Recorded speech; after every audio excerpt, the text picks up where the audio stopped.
Before we start, I want to kindly thank Steve Cray for buying me a cuppa since the last video. As ever, it's always appreciated.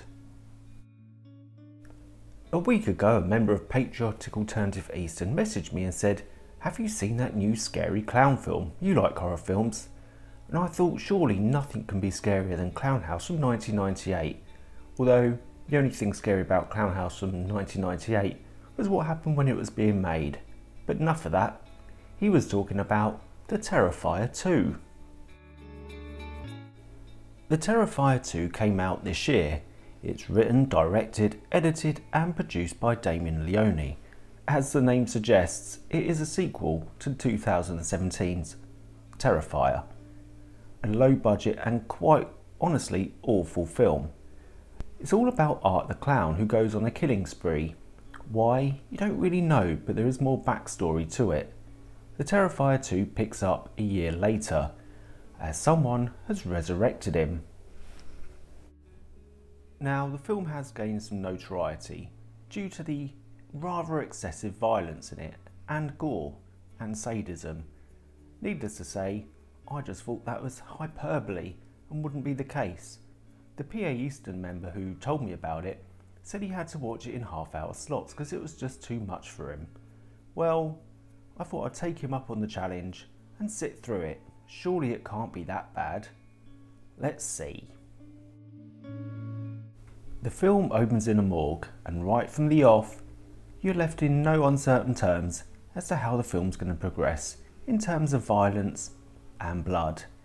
Yes, it doesn't spare anything. There's also lots of dark humour too, which helps. Naturally, killing people is bloody, so he then goes to the laundrette, where he meets this phantom girl who also looks a little bit like him. And then he carries on washing his clothes. It is very creepy, so maybe watch it in the daytime.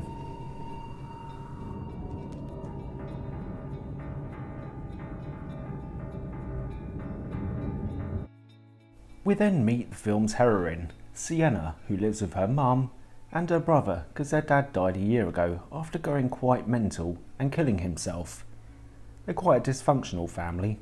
The mum doesn't trust anything the kids even though they're pointing out that something bad's going to happen, like all parents in films, she don't listen. Sienna starts having nightmares about him, and for some reason only she seems to be having them, but why? While Sienna's having the dream, her bedroom starts to burn because she left some candles on.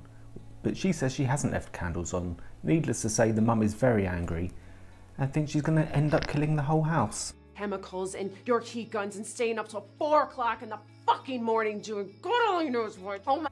But despite almost burning the house down, she's got more important things to worry about, which is getting her Halloween costume sorted for the night after. And naturally, when she's out shopping for her Halloween gear, Art the Clown turns up into the fancy dress shop. There's the only diversity in the film as well, which is good. This is where we see more of the dark humour at play from Art the Clown. Now, if this film didn't have this dark humour and slightly comical aspect to the clown, the film would be a much nastier piece of work with everything that happens, and trust me, everything I'm not showing you in this review.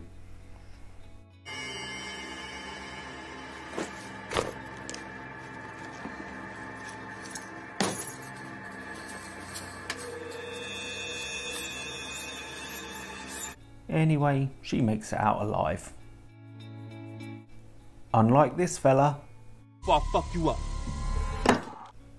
Back at the house, her and her brother have a little discussion, and it turns out before the dad died, he'd left them a sword, and also left a very interesting book of drawings involving Art the Clown. Was it a premonition, or is their dad Art the Clown? Well, that's something you're going to have to find out for yourselves. Either way, the brother persuades his sister not to go out for Halloween, but she ignores him. Now, her friend is also going out for Halloween, but won't make it because Art the Clown has made it into her house and is going to kill her. This is the most sadistic and violent part of the film. You've been warned.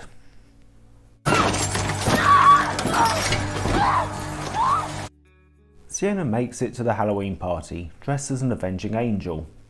Her friend, well, her one remaining friend, has slipped drugs into her drink without her knowing, and now she's telling her, even for Odysee. And now she's spaced out. That's going to help matters when Art the Clown turns up. If he turns up. Of course he's going to turn up. But no, he's not going to turn up, because he's back at her house, killing her mum. He's definitely more entertaining than Pennywise the Clown from It, and Joaquin Phoenix's Joker, which isn't hard. At this point, the brother decides to do a runner up the stairs, makes sense.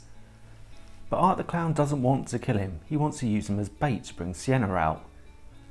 To a theme park, of course, an abandoned one, to the ride called the Terrifier. Now you know where they got the name of the film from.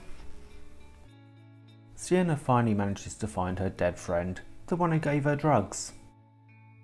At this point, the dark humour disappears, and it's time for the showdown between Art the Clown and Sienna. But who's gonna win? Well, they have a little rough and tumble, and as it happens, it ends up that Sienna dies. But does she stay dead? Well, that's for you to find out. At this point, there is still 20 minutes left of the film. The film runs for 2 hours and 20 minutes, which is quite long for a horror film. However, it does go very quickly because it's an entertaining film. Unlike the Saw films and the Hostel films, which are equally gory and sadistic, this film actually keeps you interested because it has a decent story and you actually care about the characters, which is always a good plus when it's a horror film and you don't really want them to die. Well, maybe one of them. But anyway, you watch the film if you want and let me know how you find it. Until next time, ta-ta for now. If you enjoyed this video and thought it slightly less shit than the others, you can always buy us a Cuppa on Ko-fi. The link is in the description below, and thank you in advance if you do. And remember, if you enjoyed the Terrifier 2, do let me know in the comments.